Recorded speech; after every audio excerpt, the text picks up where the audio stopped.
ہمالیہ اور شیوالک کی درمیانی وادیاں ڈون کہلاتی ہیں، جن میں سے ایک دہرادون ہے۔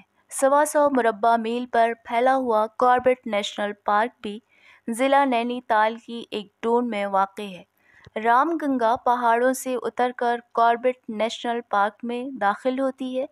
اس کے ایک کنارے پر پہاڑی سلسلہ ہے، دوسرے پر سال کا گھنا بن۔ جنگل میں شیر اور چیتے اور ہرن رہتے ہیں۔ رام گنگا میں گھڑیال، جو ہمارے وقت سے علیحدہ جیولوجیکل ٹائم، اور ڈائناسوروں کے عہد سے تعلق رکھتے ہیں۔ ہاتھیوں اور دریائی گھوڑوں کی طرح جب کوئی جیپ جنگل کی سڑک پر سے گزرتی ہے، اس کی آہٹ پر شیر اور چیتے، چیتل اور سانبھر اور نیل گائے چشمے زدن میں غائب ہو جاتی ہیں۔ محض پتوں کی سسراہٹ یا ایک جھلک یا ایک پرچھائی، جیسے انسانی دماغ کے اندرونی جنگل میں چھپا کوئی خیال۔ اور کبھی رات کے وقت جیپ یا کار کی ہیڈ لائٹس کی زد میں بیٹھا ہنستا ہوا لکڑبگھا یا اود بلاؤ یا سیاہ ریچھ دکھلائی دے جاتا ہے، جیسے اچانک کوئی انجانا خوف مجسم ہو جائے۔ ہرنوں، رنگ برنگے پرندوں اور سانپوں سے بھرے گہرے بن پر چھائی ہوئی کھپ اندھیری رات کا راگ، بہتے دریا اور سوتے گھڑیالوں اور پرندوں اور درندوں اور برفانی سردی اور متحرک کہرے اور تاریکی کی بے آواز سمفنی۔ اس سال ماہ دسمبر میں جنگل کے کنارے ریسٹ ہاؤس کے کمپاؤنڈ میں حسب معمول بھانت بھانت کے لوگ ٹھہرے ہوئے تھے۔ اپنی کارواں کار میں انگلستان سے آیا ہوا ایک ریٹائرڈ فوجی افسر اور اس کی میم، کیمبرج یونیورسٹی کے طلباء جو ہمالیہ کی نباتات کے مطالعے کے لیے آئے تھے، چند یورپین نوجوان، یہ سب خیموں میں مقیم تھے۔ کچھ فاصلے پر جھولداریوں میں ٹکے ٹھیکیدار اور مزدور کمپاؤنڈ میں نئی عمارتیں تعمیر کر رہے تھے۔ کاربیٹ نیشنل پارک میں سیاحوں کی آمد و رفت بڑھتی جا رہی ہے۔ چیف مہاوت ڈنر کے بعد سارے ہاتھیوں کو لے کر آتا ہے، جو گھٹنے ٹیک کر مغربی سیاحوں کو سلامی دیتے، اور میں ہاتھیوں کو ایک ایک روٹ کھلاتی، اور پھر سب اپنے اپنے کمروں اور خیموں اور کوارٹروں اور جھوپڑوں اور بلوں اور بابنیوں اور کچھاروں اور آبی غاروں اور گھونسلوں میں جا کر سو رہتے، اور صبح کو رام گنگا پر سورج جھانکتا اور جنگل جاگتا اور احاطہ جاگتا، اور سب زندہ ہرنوں اور زندہ بکروں اور مردہ بھینسوں اور کبھی کبھار انسانی لاشوں اور کچے گوشت اور کیڑے مکوڑوں اور کیچوؤں اور تلے ہوئے انڈوں اور پوش اور کارن فلیک اور ٹوسٹ اور جام، جیلی، چائے، کافی یا پوری بھاجی یا خاگینہ پراٹھے یا سوکھی روٹی کا ناشتہ کر کے اپنا اپنا دن شروع کرتے، اور تب دبے پاؤں بدھو احاطے میں داخل ہوتا۔ وہ نئی عمارت کے نیچے جا کھڑا ہوتا اور رامپوری بیرا آواز دیتا، بدھو آ گیا، اور سڑک پر ٹہلتی ہوئی معمر مسز فریمنٹل کہتی، ہیلو بوڈو، گڈ مارننگ، اور بریگیڈیئر فریمنٹل غراتے، ہیلو بوڈو، اولڈ راسکل، اور امریکن سیاح مسکرا کر کہتے، ہائے بوڈو، اور کوئی امریکن لڑکی پکارتی، ازنٹ ہی کیوٹ۔ بدھو 2 مرتبہ کمپاؤنڈ میں آتا، صبح کو ناشتہ کرتا اور واپس چلا جاتا۔ رات کو کھانا کھا کر پھر واپس۔ شام ہوئی۔ اس کوہر آلود شام ایک سبز رنگ کی جیپ اسٹیشن ویگن آ کر نئی عمارت کے سامنے رکی۔ 2 مرد اور ایک عورت اس میں سے اترے۔ نئے ریسٹ ہاؤس کے ملازموں نے دوڑ دوڑ کر اسباب اتارا، کیونکہ وہ بہت متمول سیاح معلوم ہوتے تھے۔ American matching Kasni پھولدار suit case اور بیگ، بڑھیا پکنک باسکٹ۔ وہ تینوں استقبالیہ کمرے میں داخل ہوئے، جس کے ایک کمرے میں بھدی چمکیلی بار بنا دی گئی تھی۔ لڑکی نے ابرو اٹھا کر ناگواری سے چاروں طرف نظر ڈالی، جیسے وہ صرف 5 ستارہ والے ہوٹلوں کی عادی ہو۔ بار پر بریگیڈیئر فریمنٹل تنہا بیٹھا تھا۔ نوباردوں میں سے ایک بار کی طرف آیا، جودھ پور زمی ملبوس، سر پر صافہ، ایک کان میں سوراخ، نوکیلی مونچھیں، کہ ایسے کردار روہیل کھنڈ کے افسانوی خطے میں آج بھی نظر آتے ہیں۔ اس نے انگلی اٹھا کر پہاڑی لڑکے سے کہا، ایک برانڈی اور سوڈا، اور انابی چمڑے کے اسٹول پر ٹک گیا۔ چند منٹ بعد اس نے بریگیڈیئر پر نظر ڈالی اور اسے اپنی طرف متوجہ کرنا چاہا، مگر بریگیڈیئر نے اس کا کوئی نوٹس نہ لیا۔ کسی بھی سفید فام مغربی کی موجودگی میں ہندوستانی عموماً بے حد سیلف کانشیس ہو کر عجیب لہجے میں انگریزی بولنے لگتے ہیں اور بہت فخر کرتے ہیں کہ گوری چمڑی والے سے ہم کلام ہیں، اور ان کے پورے انداز میں ایک عجیب لجاجت اور مسکینی آ جاتی ہے۔ اہل مغرب اس وقت دل میں ان پر ہنستے ہیں، اور یہی ہندوستانی اپنے ہم وطنوں سے عموماً سخت کلامی سے پیش آنے کے عادی ہوتے ہیں۔ دوسرا آدمی دبلا پتلا، پستہ قد اور گنجا تھا، اور اس کی کاہل غلافی آنکھیں سلوتھ بیئر کی آنکھوں سے مشابہ تھیں جنہیں وہ بڑی سستی سے گھماتا تھا۔ وہ آہستہ آہستہ بول رہا تھا اور ریسٹ ہاؤس کے مینیجر سے مصروف گفتگو تھا۔ لڑکی اکتائی ہوئی کھڑی تھی۔ وہ کوئی سنیما اسٹار معلوم ہوتی تھی یا کوئی کامیاب مہنگی فیشن ماڈل۔ خوش رنگ، کھلتی رنگت، صحت مند، دراز قد، شربتی آنکھیں۔ اس نے بیش قیمت ہیرے پہن رکھے تھے۔ ناٹا آدمی عمر میں اس سے 2 گنا نظر آتا تھا۔ چند منٹ بعد وہ دونوں اوپر چلے گئے۔ کنچدہ آدمی بار پر برانڈی پیتا رہا۔ باہر سے شیروں کی دہاڑنے کی آواز آئی۔ افسوس کہ یہ لاجواب ٹائیگر کنٹری اب کالا گڑھ ڈیم میں ڈوب جائے گی، کنچدے آدمی نے کہا۔ مجھے بھی افسوس ہے، بریگیڈیئر نے مختصر جواب دیا۔ میں بڑے بڑے روسا کو شکار گاہوں پر لے جاتا رہا ہوں، وہ زمانے لت گئے۔ آپ؟ مچھلی کے شکار کے لیے ہر سال انگلستان سے آتا ہوں، بریگیڈیئر نے جواب دیا۔ آپ کی کوئی خدمت کر سکوں تو حاضر ہوں، کنچدے آدمی نے کہا۔ نہیں شکریہ، بریگیڈیئر نے رکھائی سے جواب دیا۔ باہر رات کی آوازیں بلند ہو رہی تھیں۔ 15-20 منٹ گزر گئے۔ کنچدہ آدمی بریگیڈیئر کو گھورنے لگا۔ اس کی آنکھ، صرف ایک آنکھ، سرخ ہو چکی تھی۔ ترائی کا یہ علاقہ بہت رومانٹک علاقہ ہے، اس نے کہا۔ اگر آپ یہ ان لوگوں میں سے نہیں ہیں جو خواہ مخواہ کسی سفید فام مغربی سے بات کرنا چاہتے ہیں، بریگیڈیئر نے سوچا اور اسٹول پر سے اٹھا، چرچ سلگایا اور اسے گڈ نائٹ کہہ کر سرعت سے باہر نکل گیا۔ کنچدہ آدمی بار کی سطح پر طبلہ بجانے لگا۔ اس نے گلاس ختم کیا اور بار مین سے بولا، بل اوپر بھیج دینا۔ ان کے کمرے کا کیا نمبر ہے؟ بل صاحب کو بھیج دینا جو میم صاحب کے ساتھ آئے ہیں۔ زینا کدھر ہے؟ بار مین نے راستہ بتایا۔ اوپر پہنچ کر کنچدے آدمی نے ایک دروازے پر دستک دی۔ اندر سے آواز آئی، آ جاؤ۔ دروازہ کھلا ہوا تھا۔ وہ اندر گیا۔ لڑکی مسہری پر نیم دراز جم کاربٹ کی کمایوں کے آدم خور کی ورق گردانی کر رہی تھی جو سیاحوں کے لیے کمرے میں موجود تھی۔ ناٹا آدمی دوسرے پلنگ پر لیٹا چھت کو تک رہا تھا۔ جاؤ، اس نے تہمکانہ آواز میں کہا جو اس کے نحیف سراپا سے لگا نہ کھاتی تھی۔ ٹھیک ہے، میں راتوں رات ڈھکالا سے نکل جاؤں گا، آپ مجھے نجیب آباد۔ جاؤ، ٹھگنے آدمی نے اس کی بات کاٹی۔ گڈ نائٹ، کنچدے آدمی نے لڑکی کو مخاطب کیا۔ اتوار کو صبح کو آؤں گا، تیار رہنا۔ جاؤ، ناٹے آدمی نے دہرایا۔ کنچدے آدمی نے جھک کر سلام کیا اور باہر چلا گیا۔ ناٹے آدمی نے اٹھ کر ایک سوٹ کیس کھولا، اس میں سے چمڑے کی پیٹی نکالی اور ایک چابک۔ اس نے دونوں چیزیں لڑکی کی طرف پھینکی اور دروازہ اندر سے بند کر لیا۔ صبح سویرے مسز فریمنٹل کارواں کار کے سامنے کپڑے دھو کر الگنی پر ٹانگ رہی تھیں۔ ان کے شوہر نزدیک کرسی پر بیٹھے اخبار پڑھنے میں مشغول تھے۔ دفتن وہ بولیں، پور گرل، پور تھنگ۔ بریگیڈیئر خاموش رہے۔ انڈین چائلڈ برائڈ، بیچاری، کیا ہم اس کے لیے کچھ کر نہیں سکتے ہنری؟ کیا ہے ڈورس؟ بریگیڈیئر نے ذرا جھنجھلا کر پوچھا۔ وہ لڑکی بیچاری جو کل رات یہاں آئی ہے، وہ صبح شال اوڑھے اس طرف چہل قدمی کر رہی تھی۔ ساڑی کے نیچے اس کی پیٹھ پر چابک کے نشان نظر آ رہے تھے۔ اس کا شوہر اسے مارتا ہے۔ کیا ہم؟ ڈورس، دوسروں کے معاملات میں ناک مت ڈبو۔